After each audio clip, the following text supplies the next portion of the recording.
ప్రియులైన మీ అందరికీ ప్రత్యేకంగా చెల్లి మౌనికకి పేరు పేరున హృదయపూర్వకమైనటువంటి వందనలు తెలియజేస్తున్నాను. మరి సంఘములోనికి మౌనికకి సంఘము తరపున నా తరపున హృదయపూర్వకమైనటువంటి స్వాగతం తెలియజేస్తున్నాను. ప్రియులరా, వాక్యమును ధ్యానించుకుందాం. క్రిందటి వారము మొదటి మాటలుగా మనం ఆలోచించాం. నీ కుటుంబము ఆరోగ్యకరమైనటువంటి కుటుంబంగా ఉండాలంటే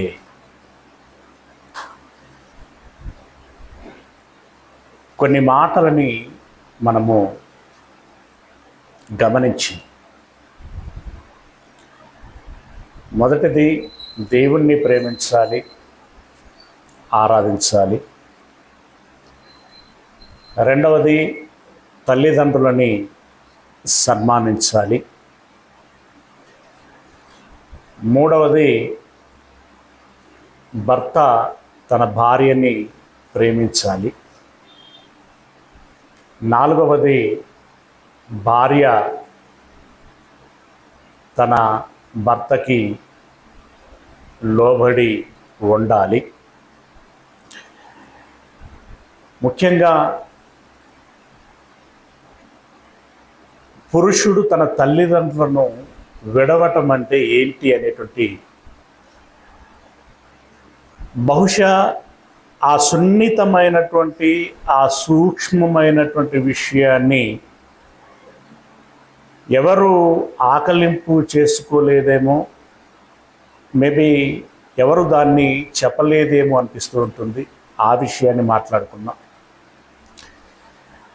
అలాగే స్త్రీ నీ తండ్రి ఇంటిని, నీ ఇంటి వారిని విడిచి నిన్ను ప్రేమిస్తున్నటువంటి నీ రాజు యొద్దకి వెళ్ళుము అన్నటువంటి మాటలోని నర్మగర్భంగా భావయుక్తంగా దాగి ఉన్నటువంటి విషయము ఏంటి అనేటువంటి విషయాన్ని మనం మాట్లాడుకుని ఉంటున్నాం.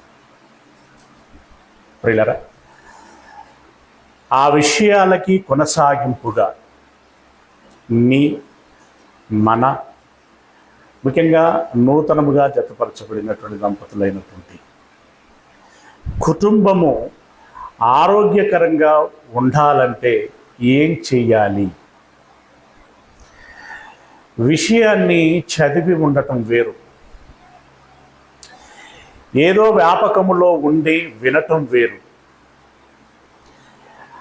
విషయం పట్ల ఏకాగ్రత కలిగి దృష్టి సారించి గ్రహిస్తూ చదవటం వేరు.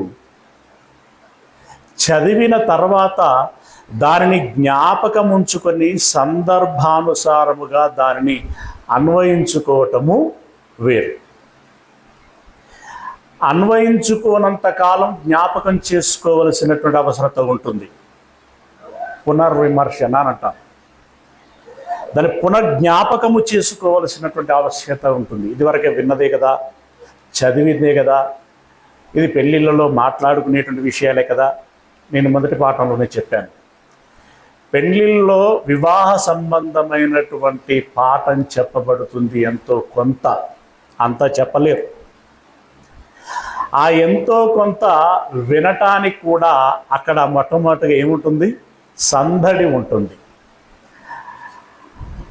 పెళ్ళి సందడి అని అన్నప్పుడే అందులో ఒక గోల ఉంటుంది. ఇక వచ్చినటువంటి బంధుమిత్రులంతా కోలాహలంలో ఉంటారు.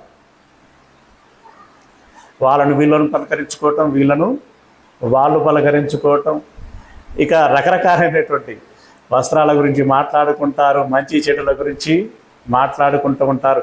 ఎన్నాళ్ళైందే నిన్ను చూసి అని చెప్పి మాట్లాడుకుంటూ ఉంటారు. ఇలా వారి వ్యాపకంలో వాళ్ళు ఉంటారు. ఇక వివాహం చేసుకోబోతున్నటువంటి వధూవరుల పరిస్థితులు ఎలా ఉంటాయంటే, మేబీ ఒక్కొక్కరికి ఒక రకంగా ఉంటుండొచ్చు. పాఠం చెప్పబడుతూ ఉంటే అసలు ఈ పెళ్ళి ఎట్లా జరుగుతుందో ఏమో. పాఠం అయితే చెప్పబడుతుంది, కానీ మా ఆయన ఎట్లుంటాడో ఏమో పెళ్లి చేసుకున్న తర్వాత, మా ఆవిడ ఎట్లుంటుందో ఏమో, అసలు మా కుటుంబం ఎట్లా సాగుతుందో ఏంటో, జరిగేటువంటి లేదా చేయబడుచున్నటువంటి ఆ ప్రసంగ అది పావుగంట, అర్ధగంట, 30 గంట ఎంతసేపు అయితే ప్రసంగం జరుగుతూ ఉంటుందో అప్పుడప్పుడు ఒక మాట చెవిలో పడుతుంది. పడినటువంటి ఆ మాటను బట్టి విషయం ప్రపంచమంతా తిరిగి వస్తుంది మెదడు. ఇది ప్రపంచ యాత్ర చేసేసరికి ఇక్కడ ప్రసంగము ముగుస్తూ ఉంటుంది. అంటే వినలేరు అనమాట. అంటే ఆ రకంగా ఆందోళన ఉంటుంది. ఎందుకంటే ఒక క్రొత్త జీవితాన్ని ఆరంభించబోతున్నారు కాబట్టి, ఒక క్రొత్త భాగస్వామ్యాన్ని ఎంచుకుంటున్నారు, కలిసి సాగబోతున్నారు కాబట్టి ప్రియులారా, అందుకే నేను చెప్పేటువంటి విషయం ఏంటంటే,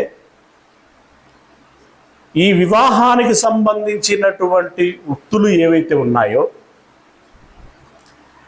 అవి వారు వివాహానికి ముందే వినవలసినటువంటి మాటలు అయి ఉంటుంది.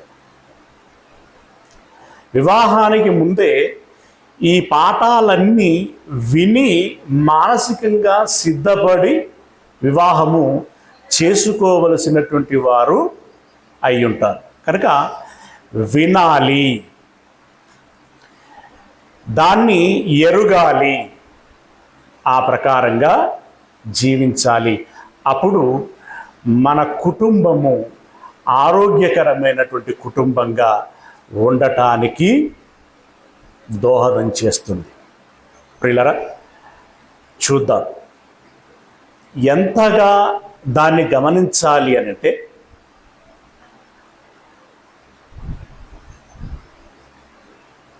నిజంగా పాపం అనేటువంటిది హృదయానికి ఒక భయంకరమైనటువంటి మురికి అని ఎంతమంది భావిస్తున్నారు?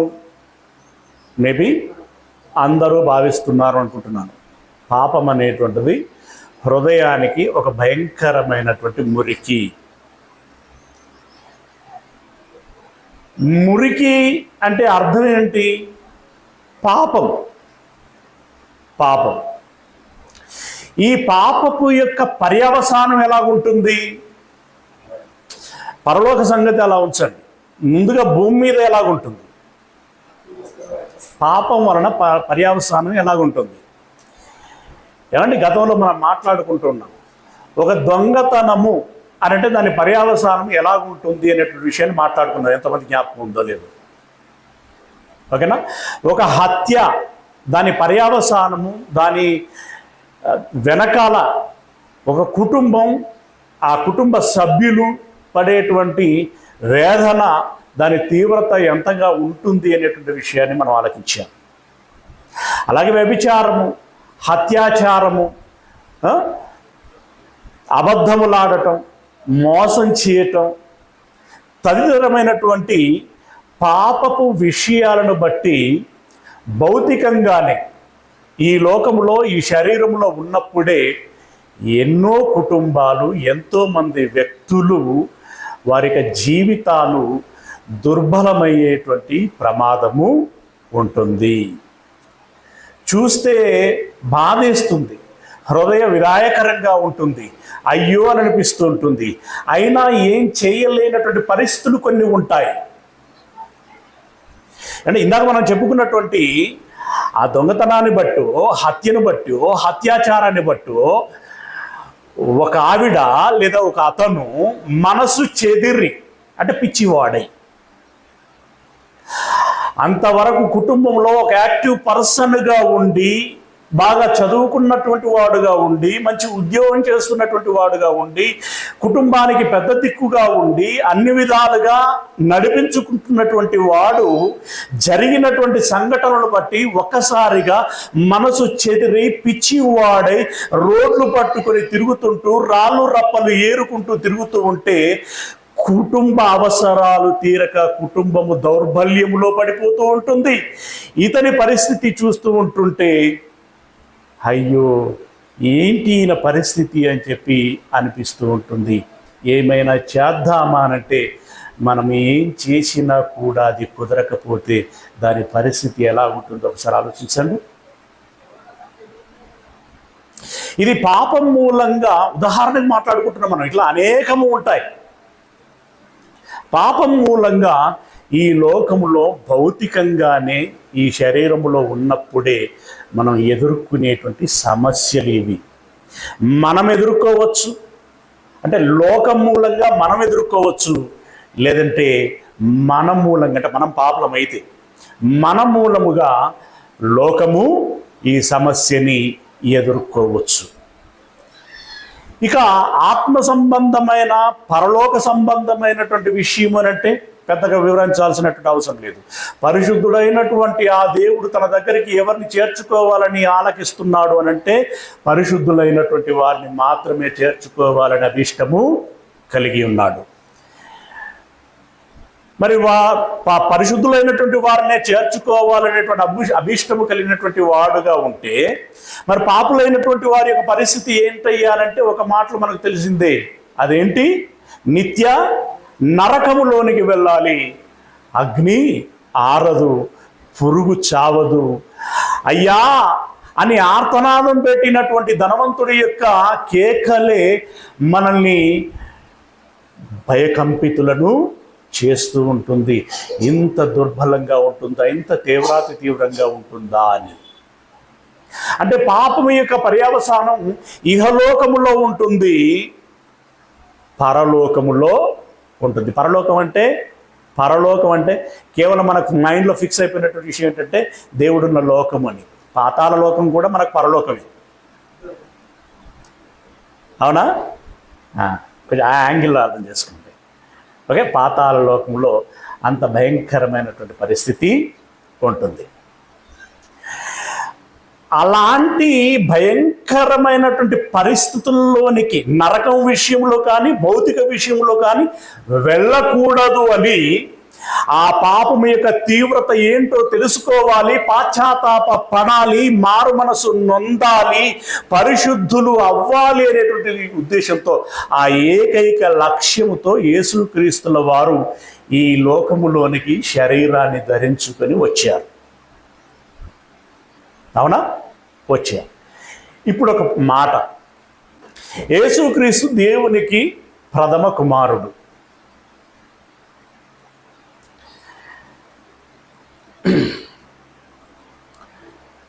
ఇప్పుడు కావచ్చు,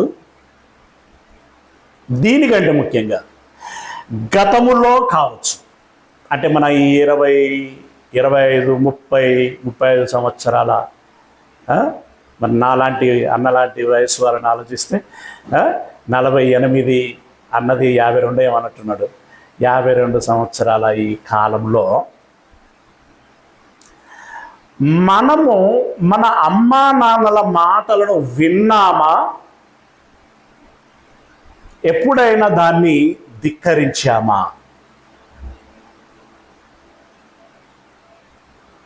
ఫేర్గా ఏమన్నా మీకు మీ ఎక్స్పీరియన్స్ చెప్పండి. ఫేర్గా చెప్పాలి సుమా కదా.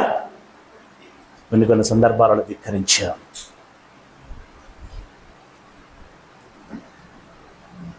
వేరే అనుకోకూడదు.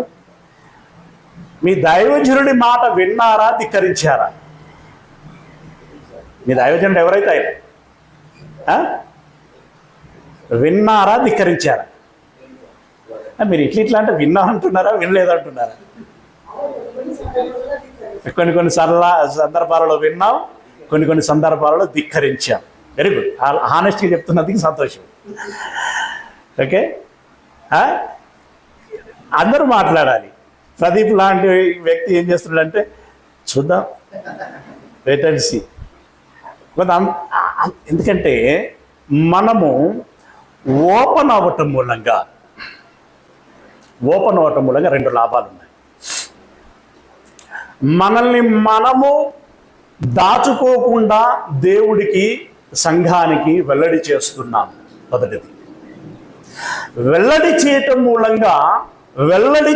మూలంగా ఆ వ్యక్తుల పట్ల ఆరోగ్యకరమైనటువంటి గౌరవం పెరుగుతుంది.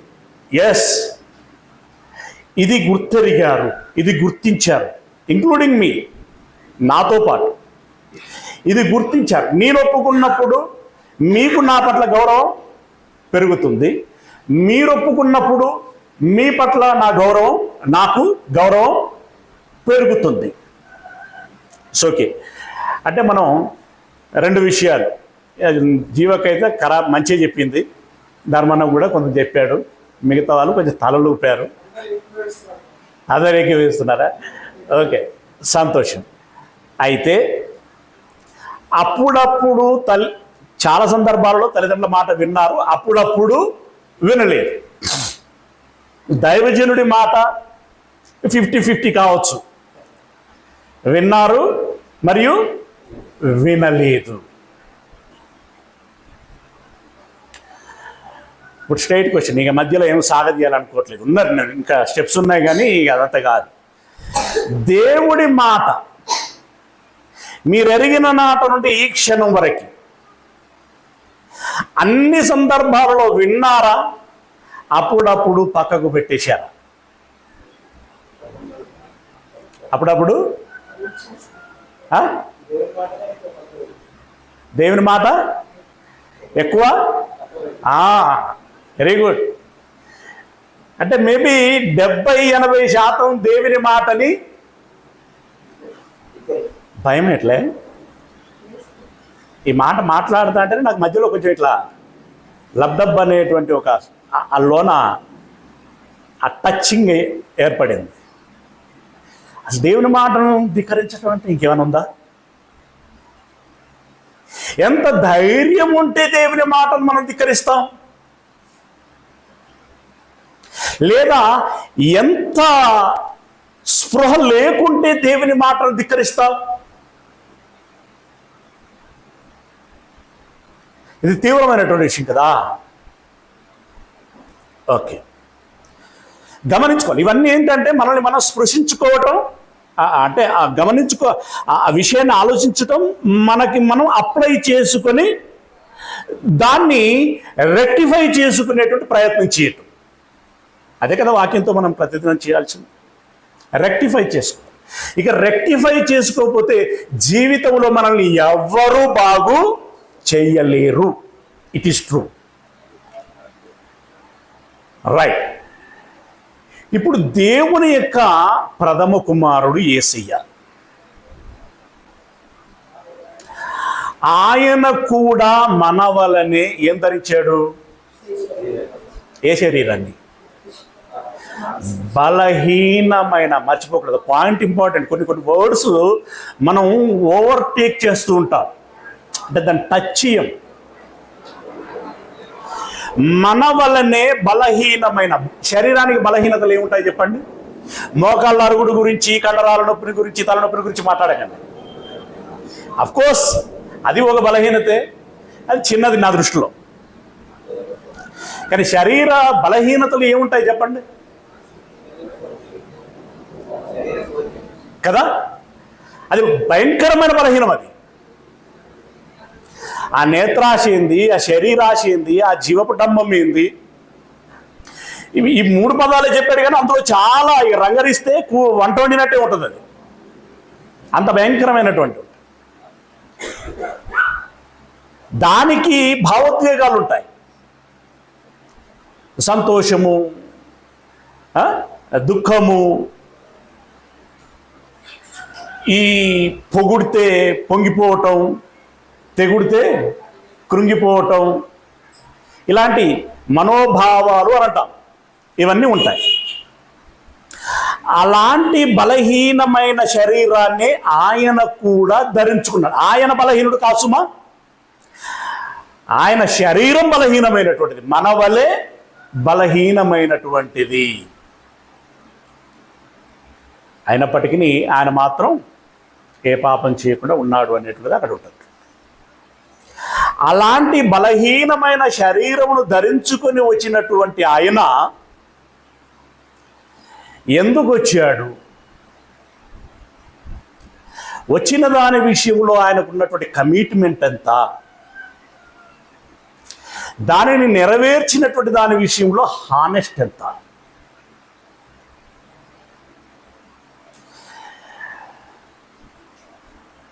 ఆ ప్రజల మధ్యలో బాహటంగా ఆయన చెప్పగలిగాడు 2 మాటలు. అనేక మాట్లాడాడు, మనకి ఈ సందర్భానికి 2 మాటలు చెప్తున్నాను. ఒకటి, నేను నా ఇష్టమును నెరవేర్చుకోవటానికి రాలేదు. మరి ఎందుకు వచ్చావయ్యా? పరలోకమందున్న నా కన్న తండ్రి యొక్క ఇష్టాన్ని నెరవేర్చటానికి వచ్చి ఉన్నాను. ది సేమ్ టైం రెండవ మాట, నాలో పాపము ఉన్నదని మీలో ఎవరు నిరూపించగలరు? ఒక వ్యక్తి విషయంలో సహజంగా మనం చేసేటువంటి పని ఏంటంటే, మంచిని తక్కువ పొగుడుతాం, చెడును ఎక్కువ తెగుడుతాం, అంటే ఎక్కువ మాట్లాడుతాం దాని గురించి. కానీ ఇక్కడ ఒకటి మనం బ్యాలెన్స్ చేసుకోవాలి. చెడును మనం ఎంత తూర్పారబడతామో, ఒకవేళ అదే వ్యక్తిలో మంచి కనబడితే ఆ మంచిని కూడా అంతగానే గుర్తించి గౌరవించి పొగడగలిగితే ఆ మనిషి ఆలోచించేటువంటి అవకాశం ఉంటుంది. అరే, మంచి చేస్తే ఇంత గుర్తింపు ఉంటుందా, ఇంత గౌరవం ఉంటుందా అని ఆ గుర్తింపును గౌరవాన్ని రుచి చూసినటువంటి ఆయన ఆ రుచికి మరిగేటువంటి అవకాశం ఉంటుంది. తద్వారా దీనికి దగ్గరై, మంచికి దగ్గరై చెడుకు దూరం అయ్యేటువంటి అవకాశము ఉంటుంది. ఇప్పుడు యేసు ప్రభుల వారు నా కన్న తండ్రి చిత్తాన్ని నెరవేర్చడానికి వచ్చి ఉన్నాను అని అన్నాడు. ఏంటి ఆ చిత్తం? ఏంటి ఆ చిత్తం? జనులకు రక్షణ సువార్తని ప్రకటించాలి. లైక్ దట్ పరలోక రాజ్యం సమీపించి ఉన్నది. అవునా? ఆ లూకా సువార్తలో ఆయన తీసి చదివిన సందర్భం ఉంటుంది కదా, యెషయా గ్రంథంలోని మాట, దీనులకు సువార్తమానం ప్రకటించడానికి నేను వచ్చి ఉన్నాను, స్వస్థపరచడానికి వచ్చి ఉన్నాను, స్వయంసవర్స్ ఉంటాను, అలాంటివన్నీ చెప్పాలి. ఇక రెండవది ప్రాముఖ్యమైనటువంటిది ఏంటి అంటే,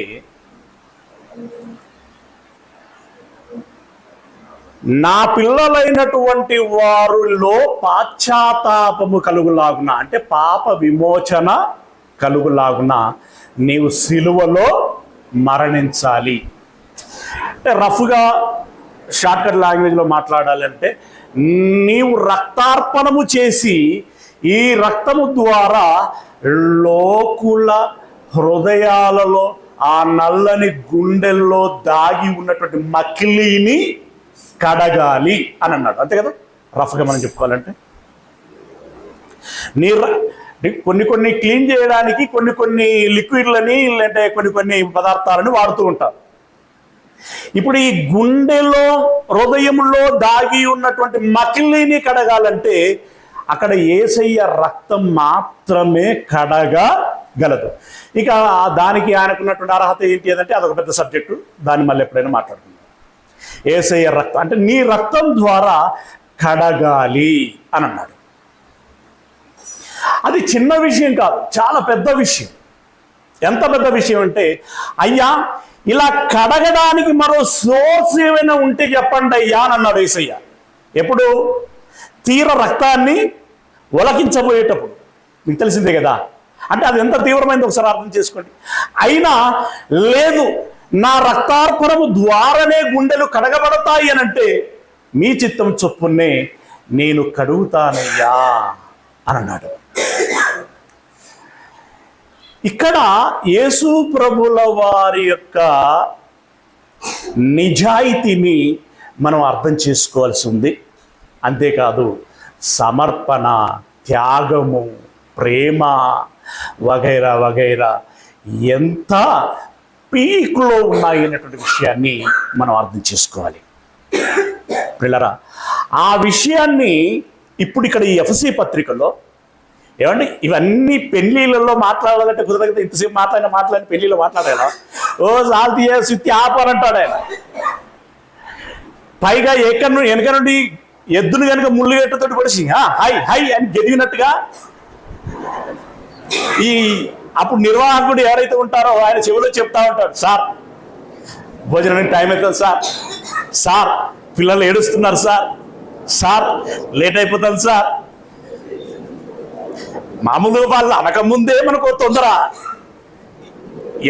మైండ్ సెట్ అంతా ఒక టైప్ ఉంటుంది అని. మరీ ఆయన వచ్చి చిట్టిచ్చో చెవిలో చెప్తేనో ఇక అంతే, నెక్స్ట్ వర్డ్ మాట్లాడి క్లోజ్, ఛాన్స్ ఉండదు. ప్రిల్లరా, ఎస్, నేను ఇప్పటి వరకు ప్లాన్ చేసినటువంటి దాంట్లో, ప్లాన్ మీన్స్ ఎరిగినటువంటి దానిలో, ఈ వివాహము చేసుకోబోతున్నటువంటి వారికి ప్రత్యేక క్లాసులు ఒక వారం రోజులు నిర్వహించాలి. నిజం, అంత మెటీరియల్ ఉన్నది, అంత మెటీరియల్ ఉన్నది.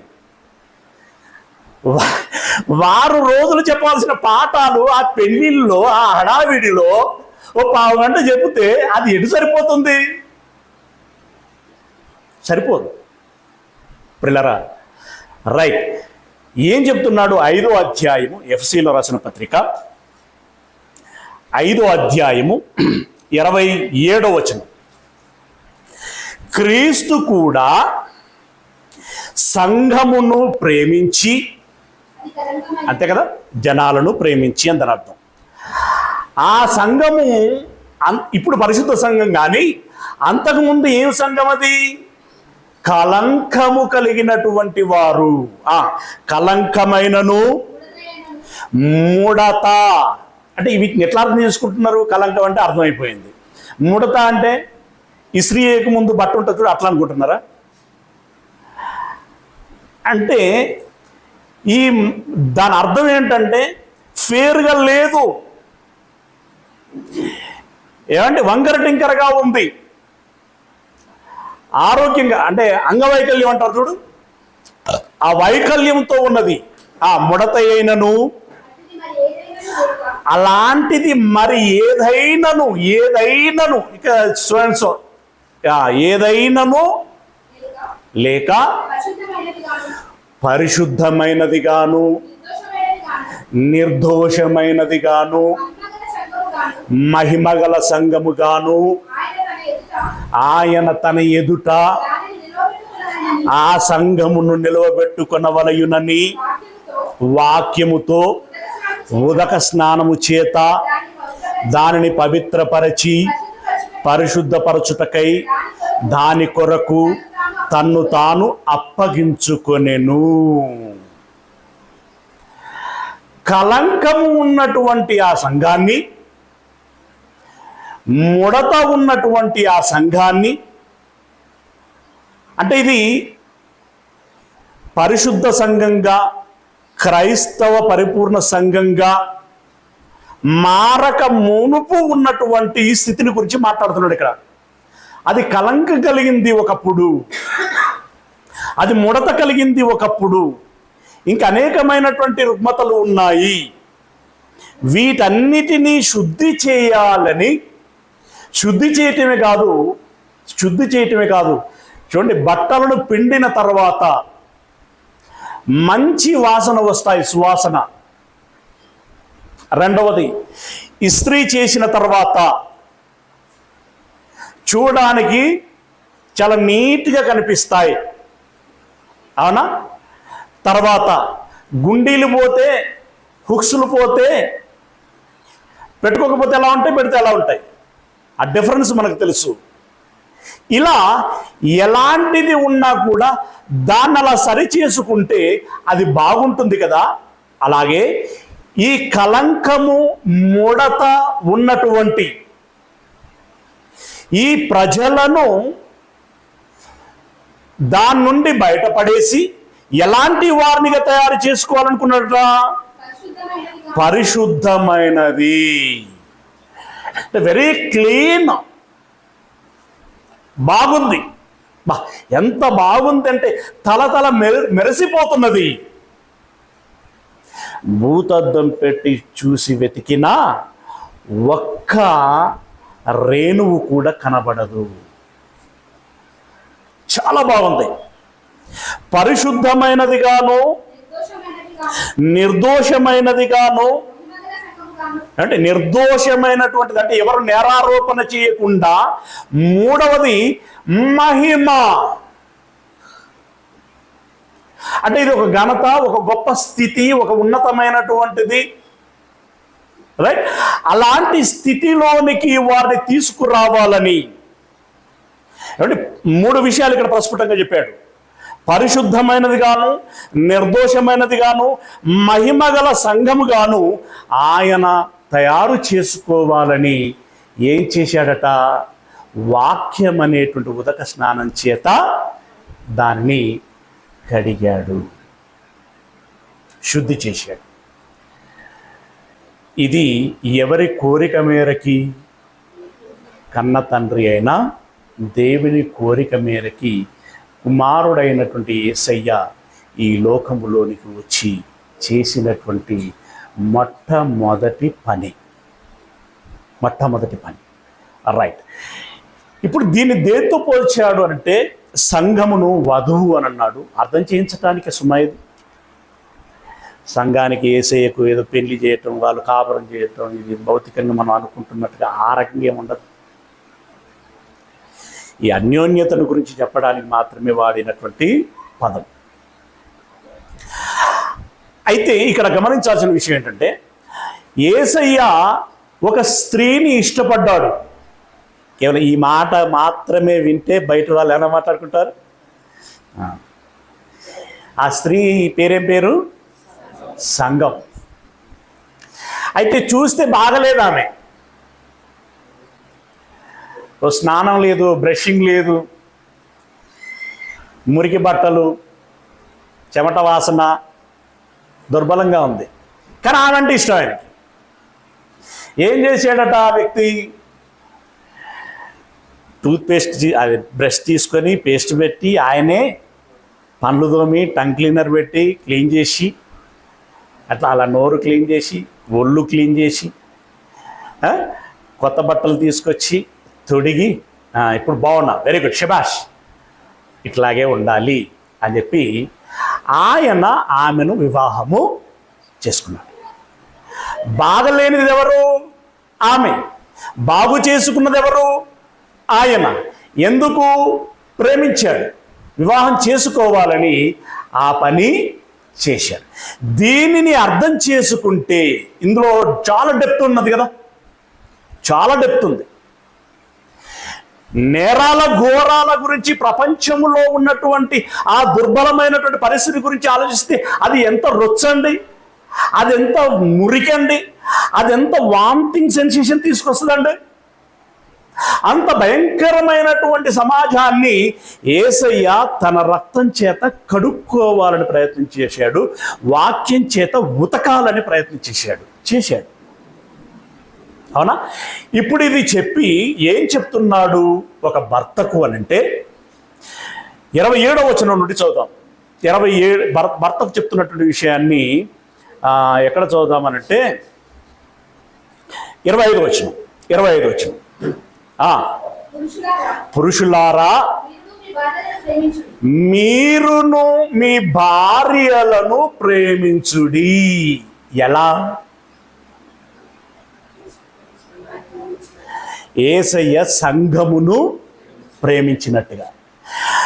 ఆ ప్రేమలో స్వార్థం ఉందా? ఏమండి కదా? మరో ఉద్దేశము ఏమీ లేదు, కపటము లేదు. ఇప్పుడు భర్త యాక్చువల్గా ఏం చేయాలి అని అంటే వారిని వారు ముందు పరిచయం చేసుకోవాలి. ఈ పెళ్లి ప్రాసెస్లో ఒకటి ఉంటుంది, కానీ దాన్ని ఎవరు పాటించటం లేదు. పరిచయం చేసుకున్న తర్వాత పూర్వపరాలను ఎడగాలి. ఇది ఒక సామెత ఉంది కదా, ఏనుగ 7 తరాలు ముందు 3 తరాలు సంథింగ్ ఏదో ఉంది కదా. దాని అర్థం ఏంటనుకుంటున్నారు? వారు ఏంటో, వారి తీరుతెన్నేంటో ఎరగాలి. ఎరిగిన తర్వాత ఏం చేయాలి? కనిపించిన లోపములను సరిచేసే ప్రయత్నం చెయ్యి. సరిచేసేటువంటి ప్రయత్నం చెయ్యి. అలా సరిచేయటం అంటే దాని అర్థం ఏంటి? కడుక్కోవటం అన్నమాట. ఇప్పుడు యేసయ్య కడిగినట్టుగా ఉదక స్నానం అని అన్నాడు కదా, ఆ రకంగా నీవు ఆవిడను శుద్ధి చేసుకోవాలి. లోపాలు ఉంటే, లోపం లేకపోతే శుద్ధి చేసేది ఏముండదు పెద్దగా. సరి చేసుకోవాలి. సరే, అవన్నీ ఏమి జరగలేదు. పెళ్ళైన తర్వాత కనబడ్డాయి. ఇక కనబడతాయి కదా, ఎట్లయినా 2 నెలలకి 3 నెలలకి కనబడుతూ ఉంటాయి. కనబడితే అమ్మో నువ్వు ఇట్లాంటి దాన్ని అనుకోలేదు, అబ్బో నువ్వు ఇట్లాంటి వాడివి అనుకోలేదు, నువ్వు మాత్రం సొక్కమా, ఈ రకమైనటువంటి పదజాలంతో కాకుండా సహజంగా ప్రతి కుటుంబంలో ఇలాంటి టైమింగ్ ఒకటి వస్తుంది. అయితే అలా వచ్చినప్పుడు ఇలా నిష్ఠూర పెట్టుకోకుండా ఇలా వల్లిస్తే దాన్ని ఏమంటారు? నిష్ఠూరము అని అంటారు. అప్పుడు నీకు కనబడలేదా? అప్పుడేం మాలో చేసినావు? మరి అప్పుడే వద్దనుకుంటే ఈ సిక్కులు ఉండేది కాదు కదా, ఈ తలకాయ నొప్పి ఉండేది కాదు కదా, నాకు పట్టిన శని, ఈ దరిద్రం, ఎన్ని పదాలు వస్తాయి అప్పుడు. అవన్నీ రాకుండా ఉండాలి అని అంటే ఓకే, ఇప్పుడు నీకు తెలిస్తే తక్షణము నువ్వు చేయవలసిన పని ఏంటి? ఇన్ కేస్ అవే లోపాలు నీలో నీకు కనిపించాయి అనుకో, ఏం చేస్తావు? బజార్లో బ్యానర్ కట్టి పెట్టుకుంటావా? నాలో ఉన్న లోపాలు ఇవి.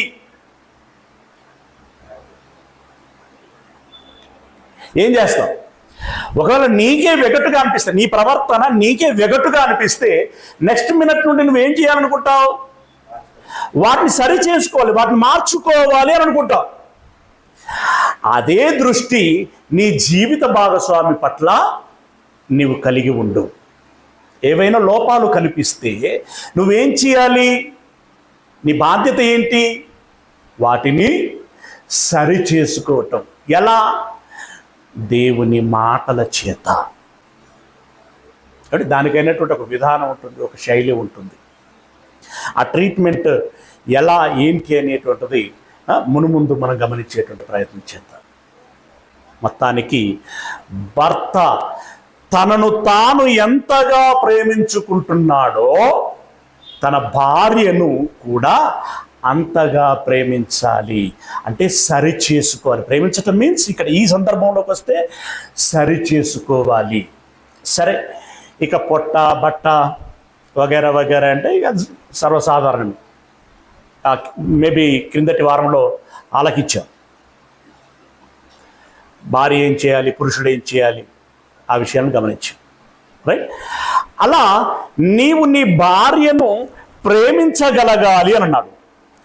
28వ వచనంలోనికి వస్తే అటువలనే పురుషులు కూడా తమ సొంత శరీరములను వలె తమ భార్యలను ప్రేమింప బద్ధులై ఉన్నారు. ఏమండి? తన శరీరాన్ని తాను ఎంతగా ప్రేమించుకుంటున్నాడో తన భార్యను కూడా అంతగా ప్రేమించవలసిన వాడై ఉంటున్నాడనే చిన్న పదం వాడలేదు అక్కడ. అంతగా ప్రేమించ బద్ధుడై ఉన్నాడు. బద్ధుడు అనంటే కంపల్సరీ. యేసయ్య నిన్ను ఎంతగా ప్రేమించాడో నీవు నీ భార్యను అంతగా ప్రేమించాలి. ఇది ప్రేమించటము అనేటువంటి దాంట్లో ఇప్పుడు మీకు అర్థమైంది కదా. ప్రేమించటం అనేటువంటి దాంట్లో ఇప్పుడు ఇక్కడ మన కాన్సెప్ట్ ఏంటంటే సరి చేసుకోవటం. ఇక్కడ సరి చేసుకోవటం. మిగతా విషయాలు ఎలాగో చూసుకోవాల్సిందే మాట్లాడుకున్నాం. సరి చేసుకోవాలి. కానీ కొన్నిసార్లు మనం చిన్నపిల్లలను చూస్తూ ఉంటాం. వాళ్ళకు మనం ఏదో చెప్పి రైట్ చేద్దామని ప్రయత్నం చేస్తే వాళ్ళే ఏం చేస్తూ ఉంటారు, ట్రాక్ తప్పిస్తూ ఉంటారు. అవునా? వాళ్ళే బురుడి కొట్టిస్తుంటారు మనల్ని. అలాంటి ప్రమాదం కూడా ఉంటుంది. దాన్ని కనిపెట్టుకోవాలి.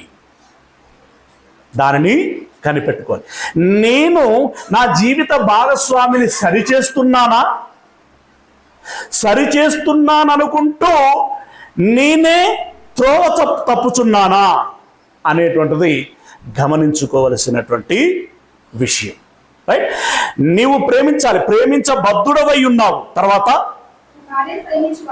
తన భార్యను ప్రేమించువాడు తనను ప్రేమించుకొచ్చున్నాడు. ఇది ఒరిజినాలిటీ.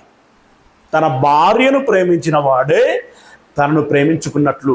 తన భార్యను ప్రేమించకపోతే తనను తాను త్యజించుకున్నట్లే. అంటే దాని అర్థం ఏంటో తెలుసా? నిన్ను నీవు నాశనములోనికి నడిపించుకుంటున్నట్లు అని అన్నాడు. క్రీస్తు ప్రేమ నీలో లేకపోతే క్రీస్తు నీలో లేడు అని అర్థం. క్రీస్తు నీలో లేకపోతే క్రైస్తవుడివి కాదు. క్రైస్తవుడివి కాకపోతే పరలోకం లేదు. సింపుల్. కనుక భార్యను ప్రేమించాలి. తదుపరి ఏమన్నాడు అనంటే, తన శరీరమును ద్వేషించువాడు ఎవడునూ లేడు, కానీ ప్రతి వాడును దానిని పోషించి సంరక్షించుకొనును. అంటే ఆ మాట ద్వారా చెప్పదలుచుకున్నటువంటి విషయం ఏంటంటే, నీ శరీరమునకు ఆకలి అయినప్పుడు అన్నం తింటావు, దాహం అయినప్పుడు నీరు తాగుతావు, రోగం వచ్చినప్పుడు మందు బిల్లేసుకుంటావు, లేదా ప్రార్థన చేసుకుంటావు. అంత అటెన్షన్ ఏ విధంగా అయితే ఉంటుందో నీ శరీరం మీద, అదే విధంగా నీ భార్య మీద ఉండాలి అని భర్తలకు సూచిస్తున్నటువంటి విషయం. భర్తలు ఇది మదిలో పెట్టుకొని పాటించినట్టయితే ఆ కుటుంబం ఆరోగ్యకరంగా ఉండటానికి అవకాశము ఉంటుంది. ఇక వర్షను ఇప్పుడు స్త్రీలకు చెప్తున్నాడు. 22వ వచనం, ఇందులోని 22వ వచనం, స్త్రీలారా ప్రభువునకు వలె మీ సొంత పురుషులకి లోబడి ఉండండి. అది కొంతమంది విషయంలో నిజమేంతో తెలియదు కానండి, ఎందుకంటే ఎవరి హృదయం వాళ్ళకే తెలుస్తుంది. కొన్ని సమయాల్లో మనం అంచనా వేయగలం, కొన్నిసార్లు వేయలే. ఇంకొకటి ఏంటంటే, నిన్న మంచుకున్న వ్యక్తి ఈరోజు ఉండకపోవచ్చు. కాబట్టి వాళ్ళ గురించి ఎరగటం చాలా కష్టం. కానీ కొంతమందిని మనం గమనిస్తుంటాం, పురుషులు కావచ్చు, స్త్రీలు కావచ్చు. వాళ్ళు చర్చికి వెళ్ళాలనుకునేటువంటి మెంటల్లీ ముందే ప్రిపేర్ అయ్యి ఉండి చకచక అన్నీ సంసిద్ధపరచుకుంటూ ఉంటారు. చక్కగా ఒక డ్రెస్ కోడ్ మెయింటైన్ చేస్తూ ఉంటారు. త్వరితగతంగా సమయపాలన పాటిస్తూ ఉంటారు చర్చికి వెళ్ళటం. ఇక లీనమై ప్రార్థన చేయటం అంటే కనిపిస్తూ ఉంటుంది. అది మరి ఎట్లా, హృదయం అనేది డిఫరెంట్ కదా. చూడడానికి మాత్రం లీనమై పాడుచున్నట్లుగా, ప్రార్థన చేస్తున్నట్లుగా, వాక్యం వింటున్నట్లుగా, ఏకీభవించినట్లుగా ఇదంతా మనకు కనిపిస్తూ ఉంటుంది. అది నిజమైతే ఎంత సంతోషమో.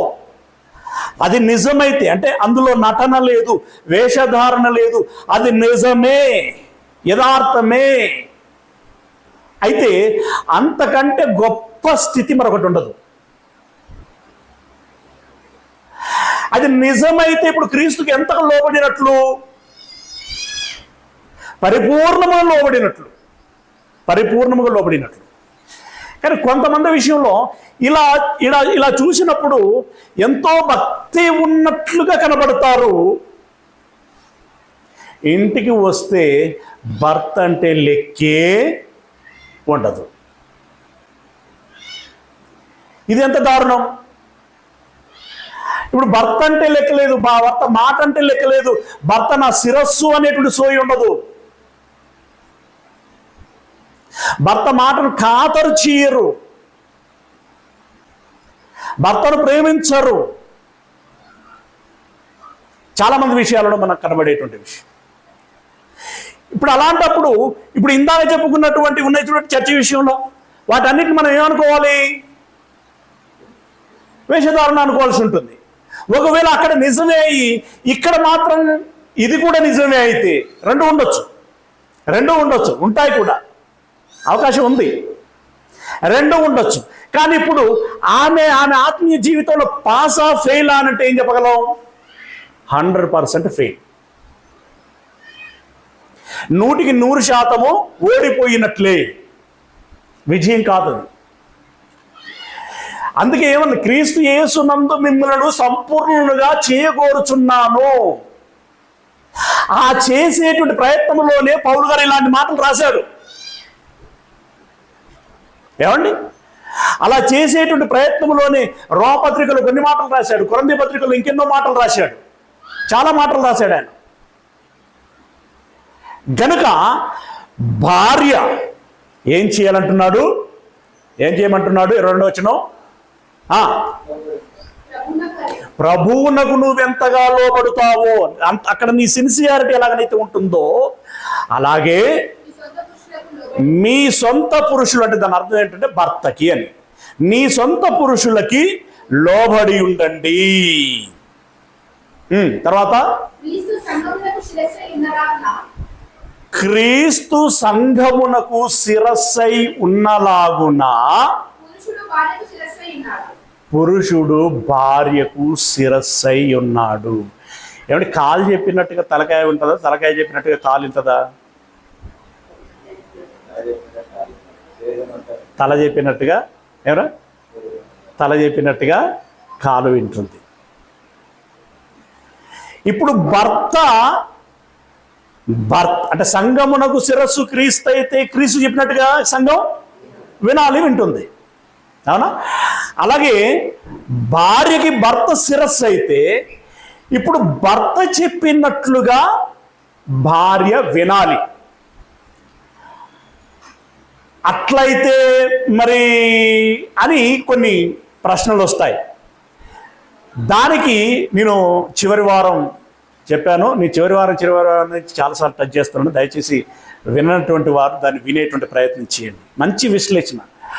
నాకు అంటే నేను ఎన్ని పాఠాలు, వేల కొద్ది పాఠాలు చెప్తున్నా కూడా ఒక్కొక్క పాఠంలో నేను ఒక్కొక్క ఎక్స్పీరియన్స్ చేస్తూ ఉంటాను. మీరేం చేస్తారో నాకు తెలియదు, కానీ ఒక ఎగ్జైట్మెంట్ని ఫీల్ అవుతాను. వావ్ అనుకుంటాను నాకు నేను.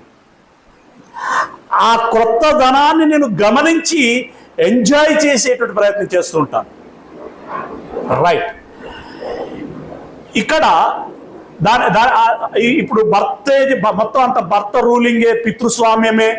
ఆయన చెప్పినట్టుగానే అంటే ఇక భార్య ఎందుకు పనికిరాదా, ఎందుకు కొరకదా, ఆమెకు అసలు ఆలోచన ఉండదా, ఒట్టిదా, వేస్టా, ఈ పదాలన్నీ అవసరం లేదు. దాని గురించి ఏం చేయాలో మొదటి భాగంలో కొంత టచ్ చేశాను. ఇంకా దాని గురించి ఏమంటే మనం మాట్లాడుకునేటువంటి ప్రయత్నం చేద్దాం. ఓకే, ఇక్కడ నీ భర్త మాట నువ్వు వినాలి. తర్వాత క్రీస్తే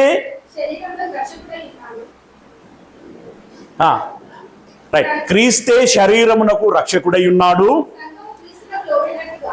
సంఘము క్రీస్తునకు లోబడినట్లుగా. యేసయ్య దేవుని మూలంగా కొన్ని ఆజ్ఞలు ఇచ్చాడు. మోషే గారు ఏం చెప్పారు అని చెప్తూ మళ్ళీ తిరిగి జ్ఞాపకం చేస్తుంటారు ఆయన. అలా చాలా ఆజ్ఞలు ఇచ్చారు. ఇందులో ఎన్ని ఆజ్ఞలను పాటించాలి మనం? యేసయ్య చెప్పినటువంటి ఆజ్ఞల్లో ఎన్ని ఆజ్ఞలను పాటించాలి మనం? చెప్పండి. పాస్ మార్కుల మందం ఒక 6 పాటిస్తారే. ఒక్కటి అది జ్ఞాపకం చేస్తాడు. మరి ఓల్డ్ టెస్టామెంట్లో రూల్ ఏముందో అని జ్ఞాపకం చేస్తూ ఇక్కడ ఎలా ఉండాలి అని చెప్పాడు. 2 వ్యక్తులు ఉన్నారట. ఒకడికేమో క్రియ ఉందట, ఇంకొకటికేమో విశ్వాసం ఉందట. క్రియ ఉన్నోడికి విశ్వాసం లేదు, విశ్వాసం ఉన్నోడికి క్రియ లేదు. వాళ్ళిద్దరు మాట్లాడుకున్నారట. బ్రదర్ మనం 50-50 షేర్ చేసుకుందామా అనుకున్నారట. కనపరచటానికి కుదురుతుందా? విశ్వాసం ఉండాలి, క్రియ ఉండాలి. అది ఎంత ఉండాలని సంపూర్ణంగా ఉండాలి. ఇప్పుడు యేసయ్య ఎన్ని ఆజ్ఞలు అయితే ఇచ్చాడో అన్ని ఆజ్ఞలను సంఘం ఏం చేయాలి? పాటించాలి. అదే ఇక్కడ చెప్తున్నాడు. ఏమన్నాడు?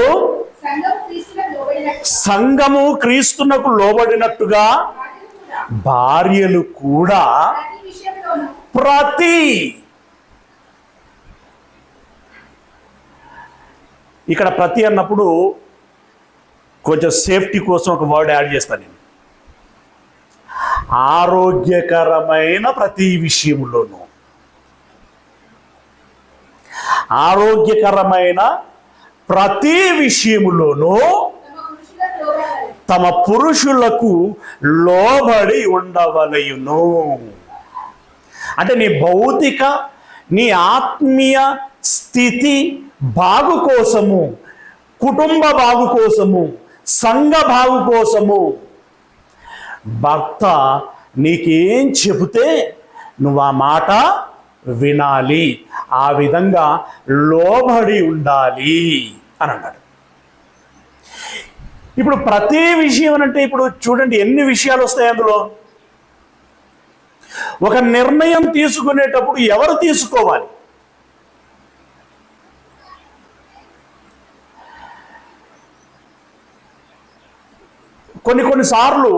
కొన్నిసార్లు భర్తే తీసుకుంటాడు. కొన్నిసార్లు ఉమ్మడిగా ఆలోచన చేస్తారు, ఫైనల్ భర్త చెయ్యాలి. ఉమ్మడిగా ఆలోచన చేస్తారు, భర్త ఫైనల్ చెయ్యాలి. ఒకవేళ భర్తలో ఆ సమర్థత లేకపోతే ఏం చేయాలని చెప్పుకున్నాం చివరి వారంలో. ఒక షూనేమీయురాలు ఏం చేసింది, ఒక ప్రిస్కిల్లా ఏం చేసింది, మనకి ఇక్కడ మనం సూక్ష్మంగా దాన్ని గమనించినప్పుడు ఆ ఉద్దేశము, ఆ ఆలోచన భార్యలది వాస్తవానికి, అంతేనా? కానీ ఎవరి సమ్మతితో చేశారది? భర్తల సమ్మతితో చేశారు. అలా ఉండాలి.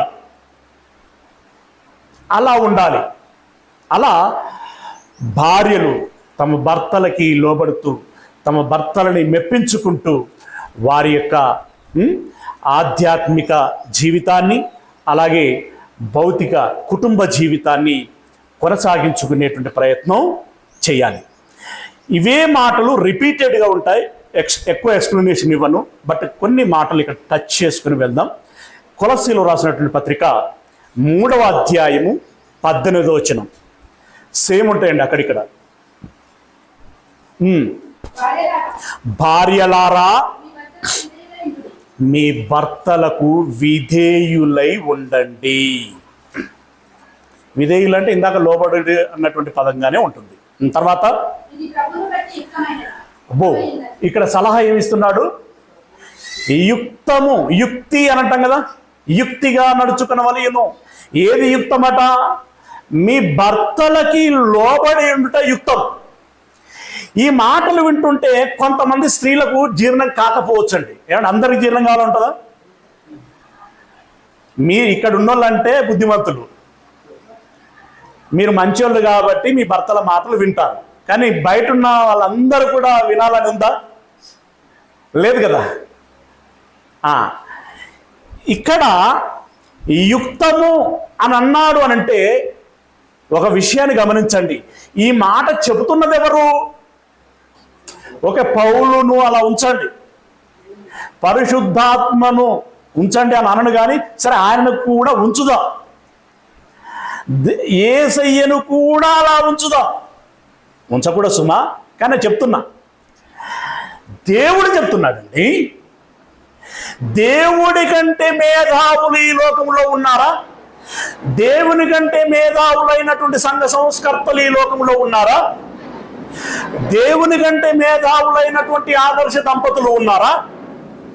దేవుని కంటే మేధావులైనటువంటి చట్టాలను తయారు చేసినటువంటి వారు ఉన్నారా? న్యాయ వ్యవస్థ ఉన్నదా?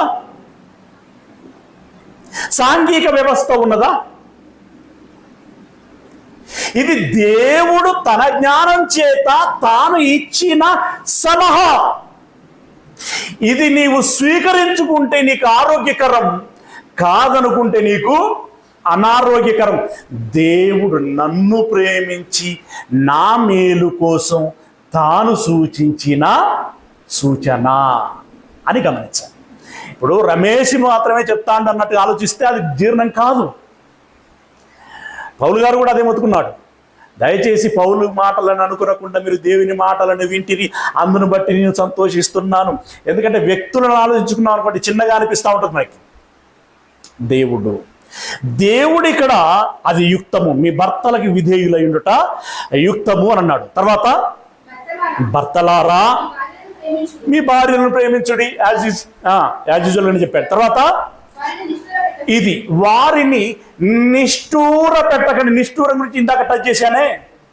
నువ్వు ఇట్లా అనుకోలేదు, నువ్వు అట్లా అనుకున్నా, మీ వాళ్ళు ఏం చెప్పిల్లే, మా వాళ్ళు మీ వాళ్ళు మాత్రం తక్కువ తిన్నారా,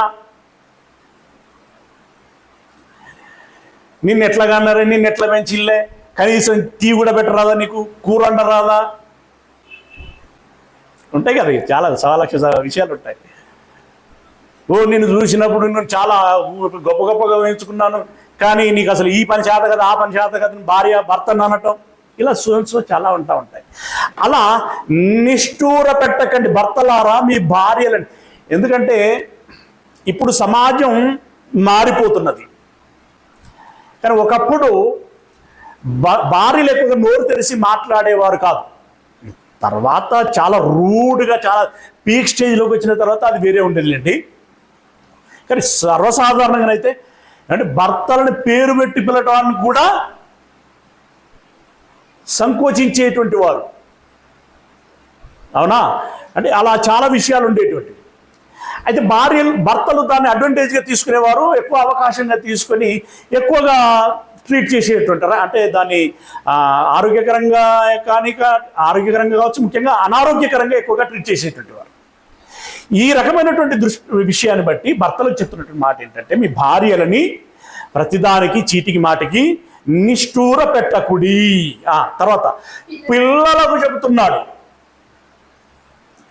ఒక పిల్లగా నిద్రపోతున్నాడు, ఒక పిల్ల అయితే వింటున్నది, కానీ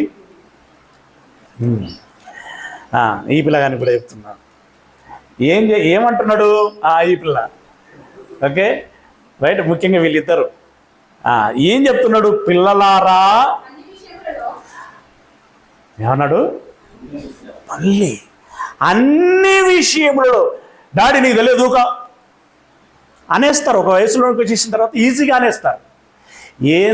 డాడీకి ఏం తెలియకుండానే నేను ఇంతటి వాడినైనా అని ప్రశ్నించుకోవాలి ఎవరైనా కూడా. వారి తెలివి, వారి అనుభవము ఎంతైతే ఉంటుందో దానికి నీ ఆయుష్ సరిపోలే. అంటే నువ్వు ఇప్పటి వరకు ఉన్నటువంటి నీ వయస్సు సరిపోలే, ఇంకా ఉంది, ముందుంది అని అంటాం కదా. నువ్వు మీ డాడీ ఎంత అయిన తర్వాత నిన్ను నీ పిల్లలు సేమ్ డైలాగ్ వేస్తారు. అప్పుడు నువ్వు నీ డాడీని అన్నావే, నీకేం తెలియదు డాడీ ఊరుకో అని అన్నప్పుడు నిన్ను నువ్వు ఎలా ఊహించుకున్నావు? మేధావిలాగా ఊహించుకున్నావు.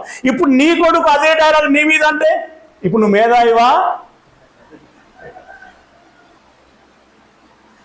ఏమండి, వాస్తవానికి ఈ ప్రకృతి నుండి, దేవుని నుండి, సమాజము నుండి, ఈ బైబిల్ నుండి రోజు రోజుకి విషయాలని తెలుసుకుంటూ ఉంటాం. ఆ స్థితిగతిని మనం అర్థం చేసుకోవాలి. అసలు పిల్లలను పాఠశాలకే పంపించినటువంటి రోజుల్లో వాళ్ళ డాడీ ఒక కొడుకును ఐదవ తరగతి చదివించాడు అంటే అది గొప్పతనంగా ఫీల్ అవ్వాలి. 5వ తరగతి చదివితే అంత గొప్పతనం ఆరా అని ఇప్పుడు అనిపిస్తుంది మనకి. కానీ ఆ రోజుల్లో 5వ తరగతి చదివి గవర్నమెంట్ ఉద్యోగం సంపాదించిన వాళ్ళు ఉన్నారు. మరి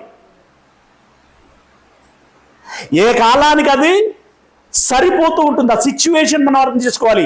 అలా నెగ్లిజియన్స్గా, అవమానకరంగా తల్లిదండ్రులను ఉద్దేశించి పిల్లలు తొందరపాటుతో నోరు పారేసుకోకూడదు. పిల్లలారా అన్ని విషయములలో మీ తల్లిదండ్రుల మాట వినుడి. అన్ని విషయాలు వినండి. అయితే ఇక్కడ అప్లియన్స్ అనేటువంటిది ఇందాక భార్యల భర్తల విషయంలో ఎలాగనైతే ఉందో పిల్లల తల్లిదండ్రుల విషయంలో కూడా అలాగే ఉంటుంది. ఎలాగుంటుందంటే ఇన్ కేసు నిజమే ఇప్పుడున్నటువంటి అప్డేట్స్ మీ అమ్మా నాన్నలకు తెలియకపోవచ్చు కదా, అని తెలియకపోవచ్చు. అప్పుడు పిల్లలు మీరు ఏం చేయాలి? అమ్మా నాన్నలకి అర్థం చేయించుకోవాలి. ఏ విషయమైతే వాళ్ళు తెలియనటువంటి వారుగా మనకు అనిపిస్తున్నారో ఆ విషయాలను అర్థం చేయించి ఒప్పించుకొని నీవు దాన్ని నెరవేర్చుకునేటువంటి ప్రయత్నం చేయాలి తప్ప నేను చెప్తే వింటలేరు కాబట్టి నేను చెప్తేనంటే నువ్వు పెద్ద ఇలాంటి అర్థం చేయించే ప్రయత్నం చేయవు. నువ్వు అడుగుతావు, వాళ్ళు వద్దంటారు. నువ్వు వద్దంటే నేను ఊరుకుంటానా, నేను చేసుకుంటా అని చెప్పి నువ్వు నీ డిసిషన్ నువ్వు తీసుకుని వెళ్ళిపోతూ ఉంటావు. అలా చేయకూడదు. అలా చేస్తే నీ తండ్రి మాటను నీ తల్లి మాటను ధిక్కరించడం కాదు, ఇక్కడ దేవుని మాటను ధిక్కరించినటువంటి వాడు అవుతావు. ఎందుకంటే దేవుడు చెప్పాడు నీకు అన్ని విషయాల్లో మీ తల్లిదండ్రులకి లోబడి ఉండండి, వాళ్ళ మాట వినండి, ఇది ప్రభువును బట్టి మెచ్చుకొనదగినది. ప్రభువును బట్టి మెచ్చుకొనదగినది. ఇలా తల్లిదండ్రులకు లోబడితే, తల్లిదండ్రుల మాట వింటే ఎవరు మెచ్చుకుంటారట? యేసయ్య మెచ్చిన తర్వాత నీ చదువులు ఎంత, నీ ఉద్యోగాలు ఎంత, నీ సంపాదన ఎంత, ఏమంటే నీ పరపతి ఎంత, నీ పొజిషన్ ఎంత. అంటే పొజిషన్ మీన్స్ ఇక్కడ నీ డిసిగ్నేషన్, ఏమండి నథింగ్. ఇవన్నీ ఉండి ప్రభు మెచ్చుకోలేదు అనుకోండి, వేస్ట్. గనుక పిల్లలు తల్లిదండ్రుల మాట వినాలి, అన్ని విషయాలు లోబడి ఉండాలి. ఈ విషయము ప్రభువునకి మెచ్చుకొనదగిన విషయం అంటున్నాడు. పిల్లలారా అన్ని విషయంలో మీ తల్లిదండ్రుల మాట వినండి, ఇది ప్రభువును బట్టి మెచ్చుకొనదగినది. తండ్రులారా మళ్ళీ సేమ్ అదే సమయంలో పిల్లల విషయమే తండ్రులకు చెప్తున్నటువంటి మాట. తండ్రులారా మీ పిల్లల మనస్సు, అది కూడా అర్థం చేసుకోవాలి. కొన్నిసార్లు ఏదో ముచ్చటపడి అడుగుతారండి, అది మంచిదే. కానీ అది వెనక ముందు ఆలోచించకుండా తల్లిదండ్రులు చాలా ర్యాష్గా, నర్వస్గా నువ్వు అడిగిందల్లా నేను చేసుకుంటూ పోవాలా. కొన్నిసార్లు అది నోటీస్ చేయరు. అది ఎందుకు అడుగుతున్నారు, దాంట్లో ఉన్నటువంటి విషయం ఏంటి, దాని అవసరత ఏంటి, దాన్ని గమనించకుండానే యాజ్ యూజువల్గా ఇదివరకు ఎలాగనైతే హార్డ్గా ఆన్సర్ చేసేవారో, హార్డ్గా రూల్ చేసేవారో అదే విధంగా చేస్తూ ఉంటారు. అలా చేయకండి, మీరు కూడా ఆలోచించండి. తల్లిదండ్రులు చెప్తున్నటువంటి మాట, తండ్రులారా మీ పిల్లల మనసు కృంగకుండున్నట్లు, వాళ్ళు కృంగిపోకూడదు. అది నీ కేరింగ్ అయి ఉండాలి, నీ జాగ్రత్త అయి ఉండాలి. వారికి కోపం కూడా రానివ్వద్దు. మా కొడుకు మాటి కోపం అవుతుందండి, ఎందుకు వస్తాను నేను? కోపం రానివ్వకండి అని అంటే దానికి ఇప్పుడు ఇన్ని రోజులు సపరేట్ ఉండి ఇప్పుడు మాత్రమే కోపం వస్తుంది వాడికి అనంటే ఇప్పుడుగా నువ్వు చేసేది ఉండదు. నువ్వు ముందు ఫ్రీ ప్లాన్గా ఈ వయసులో నుండే నువ్వేం చేయాలి, ఒక క్రమంలో ఒక పద్ధతిలో పిల్లలని ఎలా పెంచాలన్నాడు. వృద్ధులైన నువ్వు చెరిగిపోరన్న మాట చూడు, ఏంటది? బాలుడు, రైట్. బాలుడు నడవలసినట్టు త్రోవలో బాలుడు ఎలా నడవాలో అలా నడిపించు, అయిపోయిందిగా, రిస్క్ లేదు. వృద్ధులైనను వారు దానిలో నుండి తొలగిపోరంటే అర్థం ఏంటి? ఇక నీ మాట వినకపోవటం అనేటువంటిది ఉండదు అక్కడ. తర్వాత నువ్వేదో వాళ్ళ మీద విరుచుకుపడాల్సినట్టు పరిస్థితి ఉండదు. అప్పుడు వాళ్ళకి కోపం వచ్చేటువంటి అవకాశం కూడా ఉండదు. కానీ కొన్ని రోజులు మనం ఏం చేస్తా ఉంటాం అంటే పుత్రరత్నాలు అని చెప్పి అధిక ప్రేమ చూపించి కొన్నిటిని ఇగ్నోర్ చేస్తాం. ఆ లోపల అవి ఏమైతే అంటే లోపల హార్డ్ కోర్లుగా, అంటే కిడ్నీలో కనుక రాళ్ళు తయారైనట్టుగా తయారైతాయి. అవునా? రాళ్ళుగా తయారైన తర్వాత పరిస్థితి వేరుగా ఉంటుంది. ఆ రాళ్ళు తయారు కాకుండానే చూసుకోవాలి. రైస్ అలా బాలుడు నడవలసిన త్రోవలో వారిని నడిపించండి. అలా నడిస్తే ఇదిగో ఈ పరిస్థితి రాదు. ఏమన్నాడు? పిల్లల మనసు కృంగకుండానట్లు వారికి కోపము పుట్టింపకండి. అంటే ఇప్పుడు పిల్లలకి చెప్పాడు విషయం, అలాగే తల్లిదండ్రులకు కూడా చెప్పాడు. వీళ్ళు ఇరువురు బ్యాలెన్స్ చేసుకుంటే సమస్యలు రావు. ఇప్పుడు భార్య ఎలా ఉండాలి, భర్త ఎలా ఉండాలి అని చెప్పాడు. అలాగే తల్లిదండ్రులు ఎలా ఉండాలి, పిల్లలు ఎలా ఉండాలి అని చెప్పాడు. ఇలా చెప్పినట్లుగా వారు వారి యొక్క ప్రవర్తనను కనుక కనపరచగలిగితే సమస్యలు రావు. రైట్? ఎన్ని రోజుల పాఠం అని చెప్పుకున్నాం ఇది? మన కుటుంబం ఆరోగ్యకరంగా ఉండాలంటే అనేటువంటి ఈ సిలబస్ ఎన్ని రోజులు ఉంటుందని చెప్పుకున్నాం? 1 వీక్ అని చెప్పుకున్నాం కదా. 1 వీక్ పట్టకపోవచ్చులేండి, సాధ్యమైన త్వరగానే అయిపోతుంది. కానీ పాఠం అయిపోలేదు, ఇంకా ఉంది. ప్రియులారా, మీరు తప్పకుండా, నేను ప్రతి సందర్భంలో ఏదో ఒక సందర్భంలో చెప్తూనే ఉంటాను, వినిపోవటం మాత్రమే కాదు, మళ్ళీ మీరు తప్పకుండా మననం చేయాలి. నిజమేనా? ఓకే, దేవుడు చెప్పినా సరే ఇందులో సమంజసకరంగా ఉందా? ఆలోచించండి. మీరు మీ మనస్సు పెట్టి ఆలోచించండి. ఎందుకంటే మీకు ముందు సంతృప్తి కావాలి. మీరు సంతృప్తి పడితేనే దాన్ని స్వీకరించగలరు, సంతృప్తి పడితేనే దాన్ని పాటించగలరు. కనుక మీరు సంతృప్తి పడాలి. మీరు సంతృప్తి పడాలంటే పునర్విమర్శన చేసుకోవాలి. అలా మీరు చేసుకోండి. బాగుంటే అన్వయించుకొని మీ కుటుంబాన్ని ఆరోగ్యకరమైన కుటుంబంగా ఉంచుకోవటానికి ప్రయత్నించవలసిందిగా మనం చేస్తున్నాం. God bless you.